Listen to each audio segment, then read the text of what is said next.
Banyarwandakazi, amahoro y'Imana abane namwe.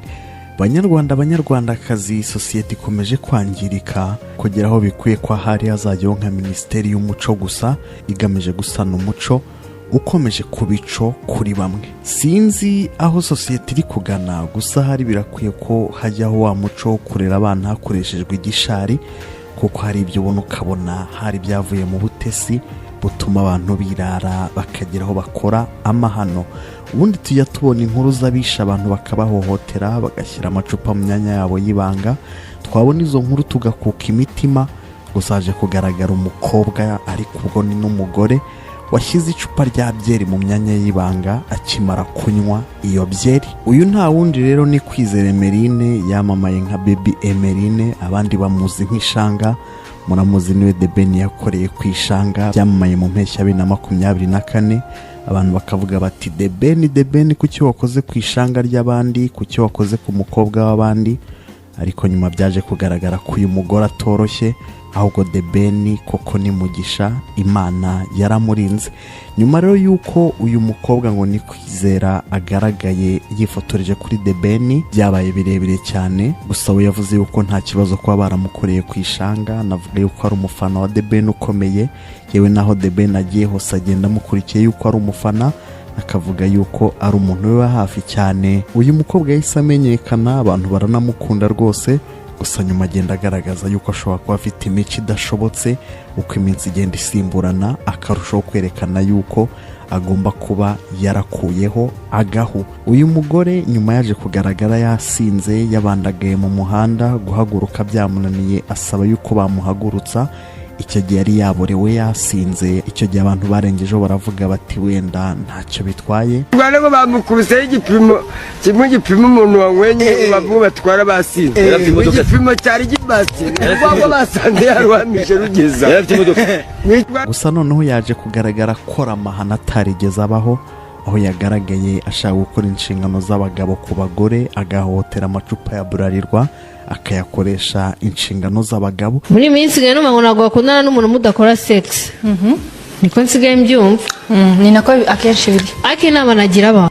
Uyu mugore kuko yaranabyaye, abantu bibajije iyo yakuye iyo mico mibi yagaragaweho, bakibaza niba yaba yarabikuye Dubai yigeze kubayo. Bakavuga bati iyo mico si y'u Rwanda, wasanga hari yarayikuye Dubai aho yabaye.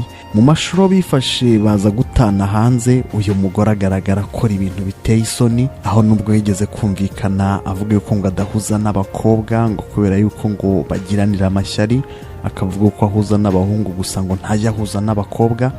Yaje kugaragara ahubwo ashaka kubafata ku ngufu, ahubwo wenda ibyo niba ataranabikoze, aho bamwe bagiye bavuga ngo ni hybrid, cyangwa se ubwo ni nka za modoka zikoresha ibikomoka kuri peteroli n'amashanyarazi, zikaba zakoresha amashanyarazi zigakora, cyangwa se zigakoresha ibikomoka kuri peteroli nabwo zigakora. Bakavuga bati uyu nawe ngo ni hybrid. Uyu mukobwa rero hari amashusho yakwirakwiye ahantu hatandukanye, abayabonye bavuga ko yari ari mu cyumba ari kumwe n'undi mukobwa bakora ibyamfura mbi, banifata amashusho, nyuma barashwana bayashyira hanze. Uyu Emeline ngo ubugaragara nk'uwasinze abashaka gusambanya umukobwa bari kumwe, ariko uwo mukobwa akamubera ibamba, mbega akamubuza, ariko undi akamuhoza ku nkeke, bikarangira atsinzwe, akamunaniza cyane nyine bikarangira ngo kabaye. Aho bigeraho Emeline ngo akisambanya akoresheje icupa rya Heineken. Iryo cupa aba yarimazemo inzoga, ubundi ngo akaryisambanya. Hanyuma rero bifata amashusho, nyuma baza gushwana bishyira hanze, nuko abantu baba barayabonye barabatarama. Hagati aho ukeneye gufurisha inkweto, imyenda, intebe, amakaro, amatapi, mbega ibimeswa byose, Ikesha Laundry Dry Cleaner biyemeje kugukorera isuku, ukabona umwanya uhagije wo gukora ibindi. Bakorera muri Kigali hose, banagusangayo bagafata ibyo wifuza kumesa, barangiza kubimesa bakabikuzanira. Bakorera nyirizina Kimironko hafi ya station ya SP.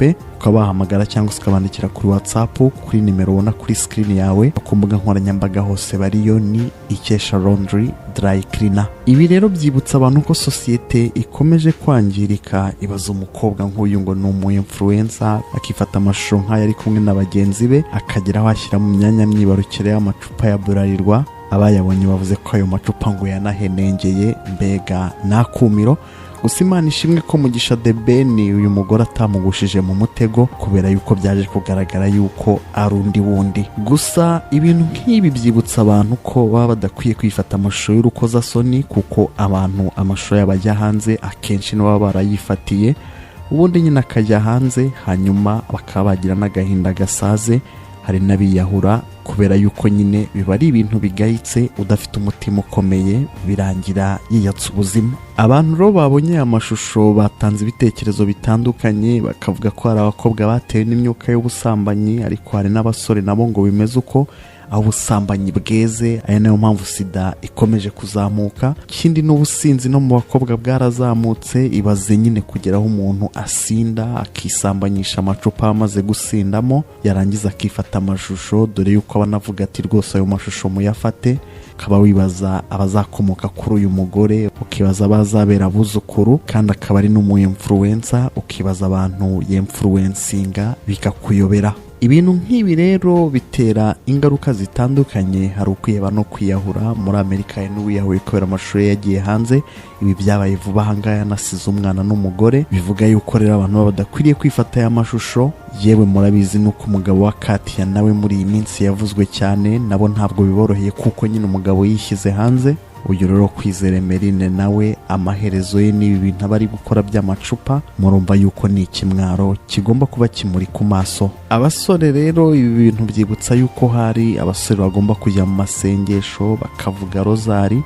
Ibaze nyine ushatse umuntu nk'uyu wahinduye icupa umugabo we, ubwo icupa niba riba rizamubyaza ntabwo mbizi, urumva nta kumiro wayirutishwa icupa. Ibi by'amacupa ubundi ntaho bitaniye nko kwishimisha ibuye, mbega kuri ahantu hakurya ukishima wakumva bitagenda, ukaba wafata ibuye ukikwatagura.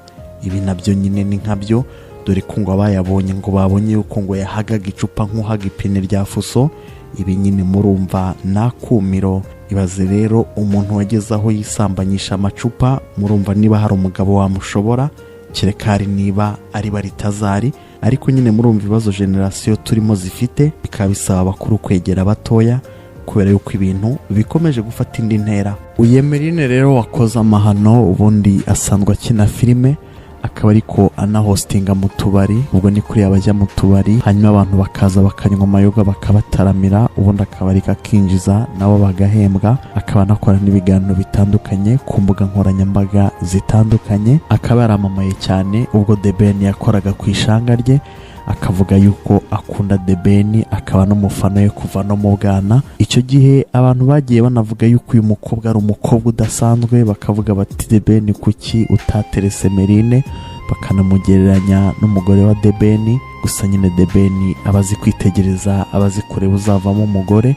ntabwo apfa guhitamo.